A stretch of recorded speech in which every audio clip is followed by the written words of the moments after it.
ఓం శ్రీ లలితా మహాత్రిపుర సుందర్యై నమః. ఆ జగజ్జనని మహిమను ప్రతిధ్వనించే ఈ రోజు దివ్య శ్లోకం 53వ శ్లోకం అండి. కాలగమనంలో ఎన్నో జన్మల పుణ్యఫలం పండితే కాని ఆ జగన్మాత నామస్మరణ చేసే భాగ్యం కలగదు కదా. మరి అలాంటిది సాక్షాత్ పరమశివుడు అంశ అయినటువంటి ఆ జగద్గురు ఆదిశంకరాచార్యుల వారు తన వాగ్ధారతో అక్షరబద్ధం చేసినటువంటి సౌందర్య లహరి ఆ మంత్రాలను వినే అవకాశం రావడం అంటే అది ఆ లలితాంబ మనపై కురిపించిన అపారమైన అనుగ్రహం అన్నమాట. అందుకే ఈ రోజు మనం చెప్పుకోబోయే శ్లోకం సాదాసీదా శ్లోకం కాదు. ఇది అక్షరాల ఒక దివ్య మంత్రం. దారిద్ర్యాన్ని తుడిచిపెట్టే ఐశ్వర్య మంత్రం, గుండెల్లోని భయాన్ని పారద్రోలే అభయ మంత్రం, శూన్యంలో ఉన్న నీ జీవితాన్ని సైతం మళ్ళీ అద్భుతంగా సృష్టించగల విశ్వ సృష్టి మంత్రం అన్నమాట. మరి ఆ తల్లి ముక్కంటి ప్రియురాలు, ఆమె చూపుల్లోనే బ్రహ్మ విష్ణు మహేశ్వరులు ప్రాణం పోసుకుంటారు. మరి ఇంతటి మహాశక్తివంతమైన మన జీవితాలనే మార్చేయగల సౌందర్య లహరిలోని ఈ 53వ దివ్య శ్లోకాన్ని ఇప్పుడు మనమందరము మనసారా అత్యంత భక్తి శ్రద్ధలతో శ్రవణం చేద్దాం. రెండు చేతులు జోడించి ఆ తల్లి కనుపాపలను ధ్యానిస్తూ అందరూ శ్రద్ధగా వినండి, శ్రవణం చెయ్యండి. విభక్తత్రైవన్యం వ్యతికరిత లీలాంజనతయా విభాతి త్వన్నేత్ర త్రితయమిదమీశానదైతే పునఃస్రష్టుం దేవాన్ ద్రుహిణ హరిరుద్రానుపరతా రజసత్వం బిభ్రత్ తమయితి గుణానాం త్రయమివా.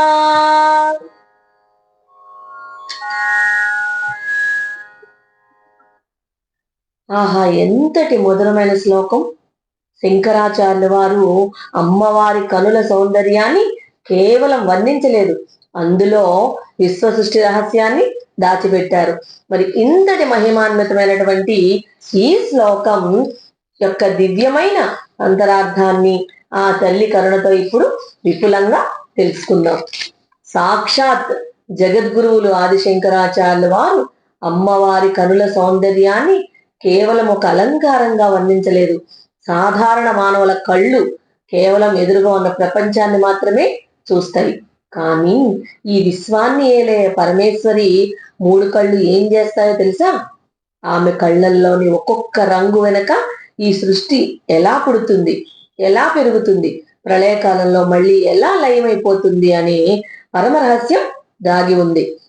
మరి బ్రహ్మ విష్ణు మహేశ్వరుల కన్నా ముందే ఉన్న ఆ ఆది పరాశక్తి కనుపాపల కదలికల వెనుక ఉండేటువంటి ఆ దివ్యమైన గూఢమైన అంతరార్థాన్ని ఆ తల్లి కరుణతో ఇప్పుడు మనసారా అక్షరాల విడమర్చి తెలుసుకుందాం. అందరూ అత్యంత శ్రద్ధతో ఆలకించండి. విభక్త త్రైవన్యం వ్యతికరిత లీలాంజనతయా.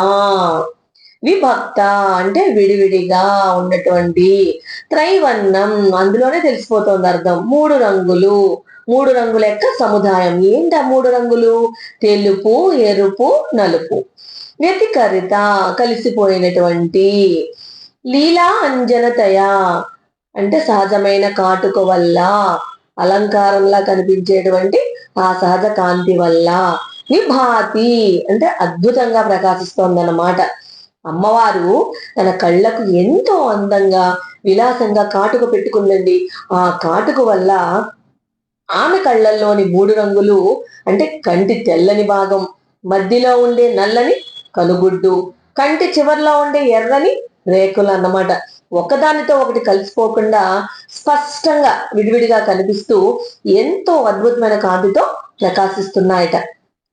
దీని అంతరార్థం ఏంటంటే, ఈ ఒక్క లైన్లోనే ఈ శంకరాచార్యుల వారు అమ్మవారి కంటి సౌందర్యాన్ని చూపిస్తూనే మనకు ఒక పరమ రహస్యాన్ని బోధించారన్నమాట. జగన్మాత కళ్ళు సాధారణమైనవి కాదండి, అవి త్రిగుణాత్మకమైనవి. ఆమె కళ్ళల్లో ఉన్న ఆ 3 రంగులే ఈ సృష్టిని నడిపించే 3 మహాశక్తులు. తెలుపు రంగు, తెలుపు రంగు దేనికి చిహ్నం? తెలుపు సత్వగుణం అన్నమాట. ఇది జ్ఞానానికి, శాంతికి ప్రతీక. ఈ సత్వగుణమే సృష్టిని పాలించే శ్రీ మహావిష్ణువుగా మారుతుందన్నమాట. ఇక నలుపు రంగు, నలుపు తమో గుణం. అమ్మవారు పెట్టుకున్న కాటుక నలుపు, ఇది అమ్మవారి కనుగుడ్డు నలుపు, ఇది లయకారకమైన శక్తి.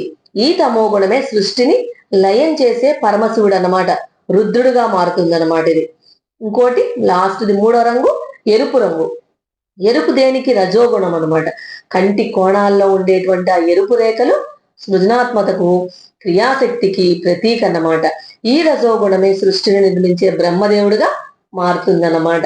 ఇక్కడ మనం గమనించాల్సిన పరమరహస్యం ఒకటి ఉందండి. ఈ 3 రంగులు 3 గుణాలు చెప్పాను కదా, సత్వ రజస్ తమో గుణములని త్రిమూర్తులు అన్నమాట. ఒకదానితో ఒకటి కలిసిపోయి గందరగోళం అవ్వలేదు ఆ 3 రంగులు. శంకరాచార్యుల వారు విభక్త త్రైవన్యం అని చెప్పారు పైన. అంటే ఆ 3 రంగులు విడివిడిగా ఎంతో స్పష్టంగా దేని గంభీరత దానిదే అన్నట్టు కనిపిస్తున్నాయని చెప్తున్నారండి. దీని అర్థం ఏంటంటే ఆది పరాశక్తి ఒక్కటే, ఆమె నిర్గుణ పరబ్రహ్మ స్వరూపిణి. కానీ లోకోద్ధరణ కోసం ఆమె కన్ను తెరిచినప్పుడు సృష్టి చేయడానికి బ్రహ్మగా రజోగుణంగా, రక్షించడానికి విష్ణువుగా సత్వగుణంగా, లయం చేయడానికి శివుడుగా తమోగుణంగా, తనే ఆ అమ్మవారే విడివిడిగా రూపాంతరం చెందుతుంది అని శంకర్లు మనకి ఇక్కడ చెప్తున్నారు. దీని సారాంశం ఏంటంటే అమ్మవారు కంటికి కాటుక పెట్టుకోవడం అనే ఒక చిన్న విలాసం అనమాట, సరదా అనమాట. లౌకిక ప్రపంచంలో విలాసం అంటే కేవలం వినోదం లేదా అలంకారం అంటారు. కానీ అమ్మవారి విషయంలో లీలా లేక వినాశం అంటే ఈ అనంత విశ్వాన్ని నడిపించే ఒక మహా శక్తి ప్రక్రియ. కానీ దాని ద్వారానే సృష్టి స్థితి లయకారకులైన బ్రహ్మ విష్ణు మహేశ్వరులను, వారి వెనుకుండేటువంటి సత్వ రజస్తమో గుణాలను తన కళ్ళల్లోనే విడివిడిగా స్పష్టంగా చూపిస్తోంది అమ్మవారు. ఆ తల్లి కనుసైగలోనే ఈ సమస్త బ్రహ్మాండం నడుస్తోందని చెప్పడానికి ఈ త్రైవర్ణ్యం, ఈ 3 రంగుల ప్రకాశం ఒక దివ్య నిదర్శనం అన్నమాట. శంకరాచార్యుల వారు ఇంకా వ్యతికరిత లీలాంజన తయా అంటే అమ్మవారు ఎంతో సుకుమారంగా విలాసంగా తన కళ్ళకు నల్లని కాటుకును దిద్దుకుందట. ఆయన అలా కాటుకు పెట్టుకుంటూ తన కనురెప్పలను అలా పైకి కిందకి కదిలిస్తున్నప్పుడు ఆ చిన్న కదలికలోనే ఒక అద్భుతం జరుగుతోందిట. ఏంటది? మనలాంటి మానవులకు ఒక చిన్న ఇల్లు కట్టుకున్నా, ఒక పని చేయాలన్నా ఎంతో కష్టపడాలి. కానీ అనంత కోటి బ్రహ్మాండాలను సృష్టించడం, వాటిని రక్షించడం, మళ్ళీ ప్రళయకాలంలో లయం చేయడం అనేది ఆ జగన్మాతకి ఎంత పనండి. కేవలం కంటికి కాటుకు పెట్టుకున్నంత సులువైన పని. అంటే ఆమెకు అది ఒక ఆట, ఒక విలాసవంతమైన లీల మాత్రమే అని చెప్తున్నారు శంకరులు. ఆ తల్లి కంటికి కాటుకు దిద్దుకున్న ఒక చిన్న క్షణంలోట ఆమె కనుపాపలు కదిలాయట. ఆ కదలికలోనే ఎరుపు, తెలుపు, నలుపు 3 రంగులు రజో సత్వ తమో గుణాలు ఉద్భవించాయట. ఆ గుణాల నుంచి బ్రహ్మ విష్ణు మహేశ్వరులు పుట్టారు అని చెప్తున్నారు శంకరులు. అంటే దీని పరమార్థం ఏమిటంటే మనం ఇంత గొప్పగా చెప్పుకునే ఈ భూమి, ఆకాశం, సూర్యచంద్రులు, త్రిమూర్తులు, ఇదంతా ఆ ఆదిపరాశక్తి అత్యంత విలాసంగా సరదాగా అన్నమాట నవ్వుతూ తన కంటికి కాటుకు పెట్టుకుంటూ చేసినటువంటి ఒక చిన్న కనుసైగ కదలిక మాత్రమే. అంటే అంత సులువైన పని ఆవిడికి అని. ఆమె కనురొప్ప వేసి తీసేలోపే ఇక్కడ యుగాలు జరిగిపోతాయట, సృష్టులు అంతమైపోతాయట. అంతటి అగమ్య గోచరమైనటువంటి అపరిమితమైనటువంటి ఆ శక్తి ఆ తల్లి కంటి చూపులో ఉందని చెప్పడమే ఈ వాక్యం యొక్క, ఈ పాదం యొక్క పరమ పవిత్రమైన అంతరార్థమని శంకర్లు మనందరికీ బోధిస్తున్నారు. ఇక 2వ పాదం విభాతి త్వన్నేత్ర త్రితయ మీద మీసానదైతే. ఈసానదైతే అంటే ఆ సర్వేశ్వరుడైన పరమశివుని ప్రాణప్రియురాలా అంటే ఈశ్వరునికి ప్రియమైన దేవి అని, పరమశివుని ప్రియ భార్య అని సంబోధించడం అనమాట. త్వత్ నీదైనా, ఇదం ఇదిగో ఇక్కడ కనిపిస్తున్నటువంటి అని. నేత్ర త్రిత్రయం అంటే మూడు కళ్ళ సమూహం, త్రినేత్రాలు. విభాతి ఇందాక కూడా వచ్చింది, ఒక ప్రత్యేకమైన కాంతితో ప్రకాశిస్తోంది, దివ్య కాంతితో ఆ తల్లి. దీని అర్థం ఏంటంటే, ఓ పరమశివుని ప్రాణేశ్వరి, ఓ జగన్మాత, ఎరుపు, తెలుపు, ఇంకా నలుపు ఇవన్నీ నువ్వు విలాసంగా పెట్టుకున్నటువంటి నల్లని కాటుక రంగులతో కూడిన ఈ మూడు కళ్ళు ముల్లోకాలను తరింపజేసేటువంటి ఒక అద్భుతమైన దివ్యమైన తేజస్సుతో వెలిగిపోతున్నాయి తల్లి అని ఈ పాదానికి అర్థం అన్నమాట. దీని అంతరార్థం ఏంటంటే, ఈ ఒక్క లైన్లోనే జగద్గురు ఆదిశంకరాచార్యులు వారు అమ్మవారిని సంబోధించిన విధానం, ఆమె కళ్ళను వర్ణించినటువంటి తీరు వెనక అద్భుతమైన రహస్యాలు దాగి ఉన్నాయండి. ఏంటంటే, మొదటి రహస్యం ఈశానదైతే అంటే శివుని అర్ధాంగి. శంకరాచార్యుల వారు అమ్మవారిని కేవలం దేవత అనలేదు, ఈశానదైతే అన్నారు. ఈశానుడు అంటే సాక్షాత్ ముక్కంటి అయినటువంటి ఆ పరమశివుడు. శివుడికి మూడు కళ్ళు ఉంటాయి. ఆయన భార్య అయినందున ఈమెకు కూడా ముక్కంటి తల్లి, త్రినేత్రి అయింది. భర్తకు తగ్గ భార్యగా ఆమె శక్తినంతటిని తనలో నింపుకున్న అర్ధాంగిగా శివుడిలాగే మూడు కళ్ళను ధరించినటువంటి దివ్య స్వరూపిణి ఆమె. అంటే శివుడి కంటిలోని అగ్నిలోకాలను దహింపజేస్తే ఆ శివుని ప్రియురాలైనటువంటి ఈ అమ్మవారి కళ్ళలోని కాంతి మాత్రం లోకాలను లాలించి రక్షిస్తుందిట. ఇక రెండో రహస్యం ఏంటండి ఇందులో, నేత్ర త్రిత్రయం అని చెప్పారంటే మూడు కళ్ళ యొక్క వైభవం.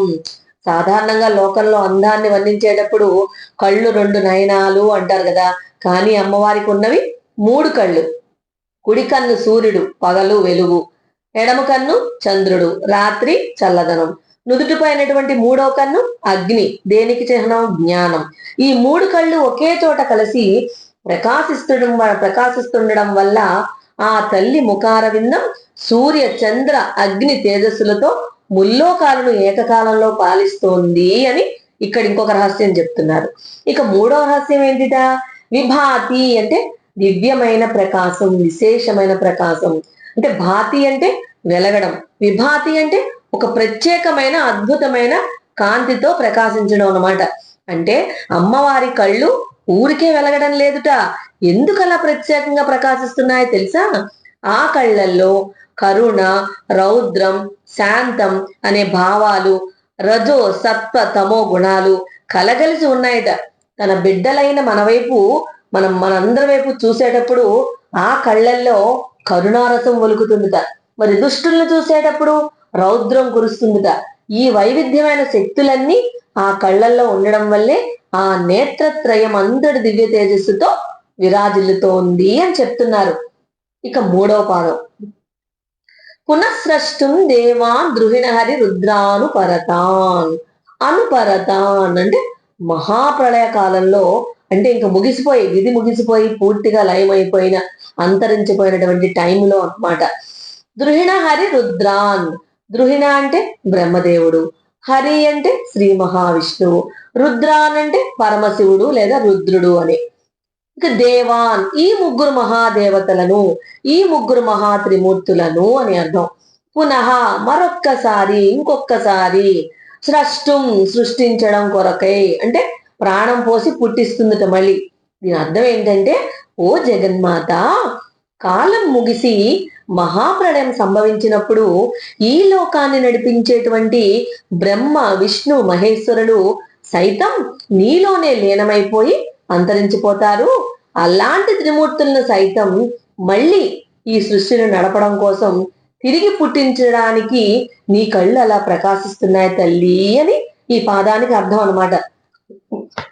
దీని అంతరార్థం ఏంటంటే, ఈ శ్లోక పాదం వింటుంటేనే గుండెల్లో ఒక రకమైనటువంటి వణుకు, ఆ తల్లి శక్తి పట్ల అపారమైన భయం, భక్తి కలుగుతున్నాయి కదా.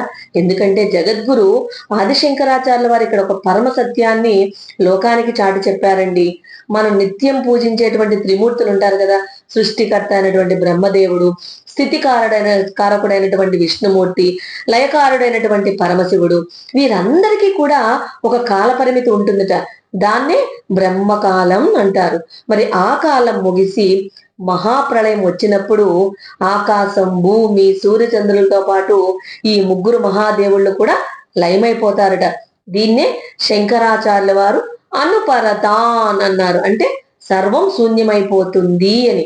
ఆ సమయంలో మిగిలేది కేవలం మా ఆది పరాశక్తి ఒక్కటే. అంటే మరి అంతా శూన్యమైపోయాక మళ్ళీ సృష్టి ఎలా మొదలవుతుంది? అక్కడే ఉంది ఆ తల్లి కరుణా కటాక్షం అన్నమాట. ఏంటంటే లయమైపోయినటువంటి ఆ బ్రహ్మ విష్ణు రుద్రులను మళ్ళీ బ్రతికించి వారికి తిరిగి సృష్టి స్థితి లయ బాధ్యతలను అప్పగించడానికి ఆ తల్లి సంకల్పిస్తుందిట. అలా త్రిమూర్తులను పునఃసృష్టం అంటే మళ్ళీ సృష్టించడం కోసం ఆ తల్లి తన కంటి చూపును సృష్టిపైకి సారిస్తుందిట, మళ్ళిస్తుంది. ఆ కళ్ళల్లోని 3 రంగులే ఆ ముగ్గురు దేవుళ్ళుగా ఆ త్రిమూర్తులుగా ప్రాణం పోసుకుని బయటకు వస్తారు అని దీనికి అర్థం అన్నమాట. లోకంలో చాలా మంది శివుడు గొప్ప, విష్ణువు గొప్ప అని గొడవలు పడుతూ ఉంటారు కదా. కానీ శంకరాచార్యుల వారు ఈ ఒక్క పాదం ద్వారా ఏం చెప్తున్నారంటే బ్రహ్మ విష్ణు మహేశ్వరులు ముగ్గురు కూడా ఆ జగన్మాత కన్నబిడ్డలే. ప్రళయం వస్తే ముగ్గురు ఆమె గర్భంలోనే లీనమైపోతారట. మళ్ళీ సృష్టి కావాలంటే ఆ తల్లే వారికి ప్రాణభిక్ష పెట్టి బయటకు తీసుకురావాలన్నమాట. త్రిమూర్తుల పుట్టుకకే మూల కారణమైనటువంటి ఆ తల్లి పాదాలను కనుక నమ్ముకుంటే ఇక మన జీవితంలో లయమైపోయినటువంటి ఏ వస్తువైనా ఏ సంతోషమైనా సరే ఆ తల్లి మళ్ళీ సృష్టించి మనకు ఇవ్వడం ఎంతసేపు చెప్పండి. అంతటి పరమేశ్వర ఆ తల్లి, అంతటి దివ్యమైన శక్తి ఉంది ఆ తల్లికి అన్నమాట. అది ఈ పాదం యొక్క అర్థం. చివరి పాదం రజ సత్వం బిభ్రత్ తమయతి గుణానాం త్రయమివా. రజ అంటే రజోగుణము, ఎరుపు రంగు అనమాట. సత్వం సత్వగుణము, తెలుపు రంగు, శాంతి జ్ఞానశక్తి. తమ తమో గుణము, నలుపు రంగు. ఇది అని చెప్పబడే అంటే ఈ 3 గుణములు అని చెప్పబడే గుణానాం త్రయం అంటే 3 గుణాల సముదాయాన్ని.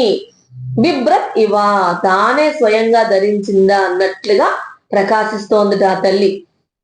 అర్థం ఏంటంటే ఓ జగన్మాత ప్రళయకాలంలో అంతరించిపోయినటువంటి బ్రహ్మ విష్ణు మహేశ్వరులను మళ్ళీ పుట్టించడం కోసం నీ 3 కళ్ళు రజోగుణం సత్వగుణం తమోగుణం అనే 3 ప్రకృతి గుణాలను విడివిడిగా తానే స్వయంగా ధరించి లోకానికి చూపిస్తున్నాయా అన్నట్లుగా వెలిగిపోతుందట తల్లి. అంటే దీని అంతరార్థం ఏంటంటే సౌందర్యలోని 53వ శ్లోకానికి ఇదే మకుటం లాంటి చివరి పాదం అన్నమాట. జగద్గురు ఆదిశంకరాచార్యుల వారు ఇక్కడ ఒక పరమాద్భుతమైన వేదాంత సత్యాన్ని ఆవిష్కరించారు. ఏంటది? ఈ విశ్వం మొత్తం నడవాలి అంటే ప్రకృతిలో 3 గుణాలు ఉండాలి. అదే మనం ఇందాక పైన చెప్పుకుంటూ వచ్చాం. ఆ గుణాలనే త్రిగుణాలు అంటారు. ఆ త్రిగుణాల స్వరూపమే ఈ శ్లోక పాదం అన్నమాట. అంటే రజోగుణం బ్రహ్మదేవుడు, సృష్టికి మూలం అంటే నిరంతరం కదిలేటువంటి శక్తి, దీని రంగు ఎరుపు. సత్వగుణం శ్రీ మహావిష్ణువు, ఇది స్థితి రక్షణకి ప్రశాంతతకి జ్ఞానానికి గుర్తు, తెలుపు రంగు. ఇక తమో గుణం పరమశివుడు అనమాట, రుద్రుడు, ఇది లయానికి మూలం, అలసినటువంటి జీవుడికి విశ్రాంతి ఇచ్చే శక్తి అనమాట, దీని రంగు నలుపు. బిభ్రత్ ఇవా, బిభ్రత్ ఇవా అని చెప్పారు కదా ఈ పాదంలో. బిభ్రత్ ఇవాలోని పరమరహస్యం ఏంటంటే శంకరాచార్యుల వారు ఇక్కడ బిభ్రత్ ఇవా అంటే ధరించినట్లుగా ఉంది అని ఒక అద్భుతమైన ఉత్ప్రేక్షణ ఉపయోగించారు. నిజానికి ఆ ఆదిపరాశక్తి గుణాతీతురాలండి, ఆమెకు ఎలాంటి గుణాలు లేవు, ఆమె నిర్గుణ పరబ్రహ్మ స్వరూపిణి.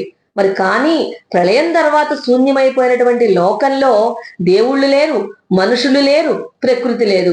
మరి అలాంటి సమయంలో తన బిడ్డలపై కరుణతోటి మళ్ళీ ఆవిడ ఆలోచించి సృష్టిని మళ్ళీ నడిపించడం కోసం తానే స్వయంగా ఆ 3 గుణాలను తన 3 కళ్ళుగా ధరించినట్లు నటించింది ఉంది అని అర్థం అన్నమాట. అంటే ఆమె కళ్ళ కదలిక ద్వారానే ఆ త్రిగుణాలు లోకంలోకి ప్రవేశించాయి, వాటి నుంచే మళ్ళీ సృష్టి చక్రం తిరగడం ప్రారంభమైంది అని ఇక్కడ ఒక పరమరహస్యం చెప్తున్నారు. అదండి ఈ పాదానికి ఉండేటువంటి అర్థం అన్నమాట. మొత్తానికి ఈ శ్లోకం మొత్తానికి భావం ఏంటంటే అమ్మవారి 3 నేత్రాలలో కనిపించేటువంటి తెలుపు ఎరుపు నలుపు రంగులు కేవలం అందం కోసం మాత్రమే కాదు, అవే ఈ జగత్తును నడిపించేటువంటి సత్వ రజస్తమో గుణాలు, ఆ గుణాలకి సూచికలు అని శంకర్లు చెప్తున్నారు. ఈ 3 గుణాల ద్వారానే బ్రహ్మ సృష్టి చేస్తాడు, విష్ణువు జగత్తును కాపాడుతాడు, రుద్రుడు లయం చేసేస్తాడనమాట. ఇక ప్రళయం వచ్చినప్పుడు ఈ దేవతలందరూ లీనమైపోయినా వారిని మళ్ళీ సృష్టించే పరమశక్తి ఆ అమ్మవారిదే. అంటే ఈ విశ్వంలోని ప్రతి శక్తికి మూల కారణం ఎవరు? ఆ జగజ్జనని పరాశక్తియే అని ఈ శ్లోకం అద్భుతంగా మనకి తెలియజేస్తోందనమాట. మీ అందరికీ బాగా అర్థమైందని నేను అనుకుంటున్నాను.